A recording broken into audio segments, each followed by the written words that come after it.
નારાયણ સેવા ટ્રસ્ટની ટીમ આજે પહોંચી છે એક બહુ જ 60 એકરમાં સ્કૂલ, છાત્રાલય અને આશ્રમ છે, માનવ સેવા આશ્રમ, જે અત્યારે ઓપરેટ કરે છે. એમને પણ આપણે થોડી વારમાં મળીશું.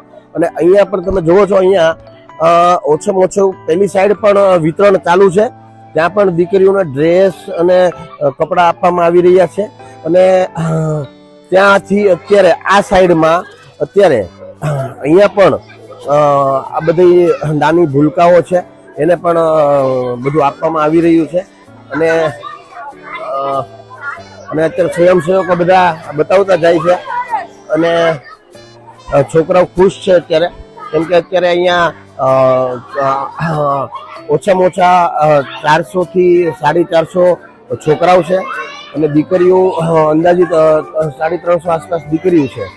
તો અહીંયા બધાને જ પોતપોતાની ચોઈસના કપડાં મળી શકે એવી રીતે આ વિતરણ કરવામાં આવી રહ્યું છે. અને આ બંને ભાઈઓ છે અહીંયા, જે ઉદયભાઈના ઉદયભાઈ જે અહીંયા આશ્રમમાં જે અત્યારે મેન છે, જે સંભાળે છે અને બધું જે આ વ્યવસ્થા ઊભી કરી છે. આશ્રમ ઓછામાં ઓછું 60 એકર આસપાસ છે. ખૂબ જ સરસ અહીંયા બાળકો માટે પણ પ્રવૃત્તિ કરવામાં આવે છે. અને સૌથી મોટી વાત કે અહીંયા સ્વચ્છતા એવી જોવા મળે છે કે તમે જોઈને, હું આ વિડીયોમાં આગળ તમને સ્વચ્છતા વિશે થોડું બતાવીશ, કારણ કે મેં ઘણી બધી જગ્યાએ આશ્રમમાં આટો માર્યો છે. અને હું બે ભાઈઓને કહીશ કે થોડું મને સંસ્થા વિશે માહિતી આપો થોડી.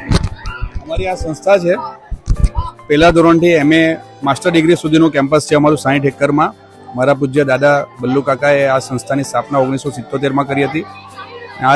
આજે આ કેમ્પસમાં 3000 વિદ્યાર્થીઓ અભ્યાસ કરે છે.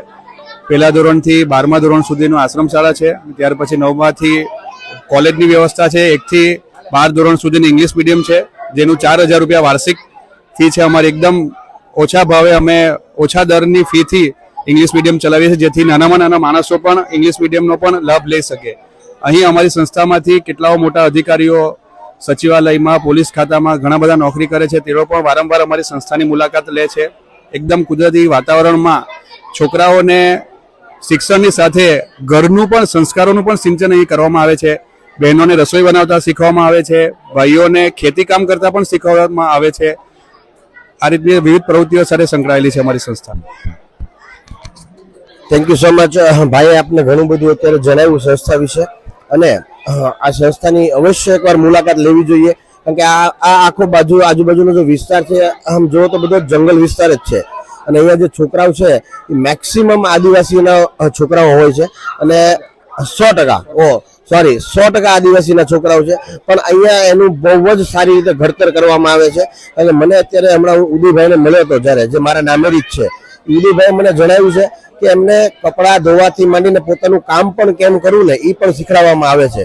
રસોઈમાં એને કેમ હેલ્પ કરવી એ પણ એને શીખવાડવામાં આવે છે. અને શિસ્ત અહીંયા ઘણી બધી જગ્યા કરતા અમે બહુ જ સારું ફીલ કરી રહ્યા છીએ. હજી અહીંયા વિતરણનો ભાગ ચાલુ થયો નથી, તો છોકરા શાંતિથી બેઠા છે. એટલે અહીંયા ઘણી જ બધી રીતે આ સંસ્થા ઘણા જ લોકોને ટ્રેન કરી રહી છે સારી રીતે. અને આગળનો એપિસોડ થોડા ટાઈમ પછી આપણે જે કાંઈ હશે વિષય, એની વિશે તમને જાણકારી આપીશું.